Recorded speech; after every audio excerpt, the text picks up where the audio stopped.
Okay. What might be the most atrocious tech that you see being used consistently on a day-to-day that should not legitimately exist? Oh man, I feel like the troll response is like consoles, but should not exist. I can't think of too many things that shouldn't exist. I mean, I'm a firm believer that, okay, not entirely, but for the most part, I believe that there's no such thing as a bad product, just a bad price, right? Like that at the right price, anything can make sense.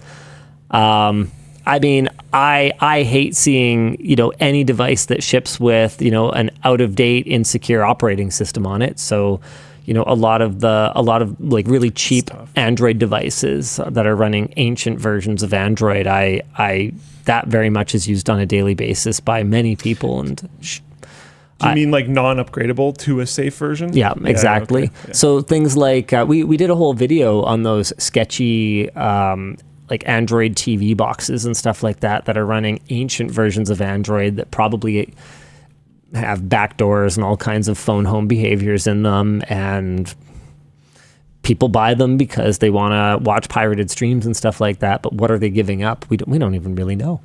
Yeah. I was going to say computers. Thanks, Dan. They're evil. Really helpful. You should probably find a different line of work if you don't want to deal with computers. Evil. I've spent my whole life trying to contain them. Hey, speaking of spending your whole life, I've got an exciting project for us. One of the things that died during the flood of my server rack. Wait, did I already talk about this last week? Did I talk about the eBay UPS?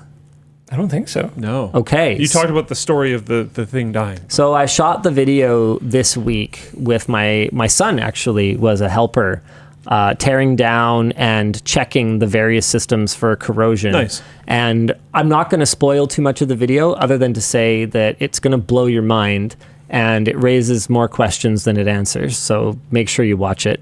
But one of the things that died is the UPS at the bottom of the rack. It's a 9XP5 something. I don't know. It's some Eaton 5,000 watt UPS. And I went on eBay to find out how much those are worth because I hadn't looked at it in a while and I forgot. Yeah. Cool $5,000. That is, unless you can find a shipping damaged one that got the absolute shit kicked out of it from some are you gonna swap the chassis or something? Discount server equipment place, and you make them a lowball offer of $300,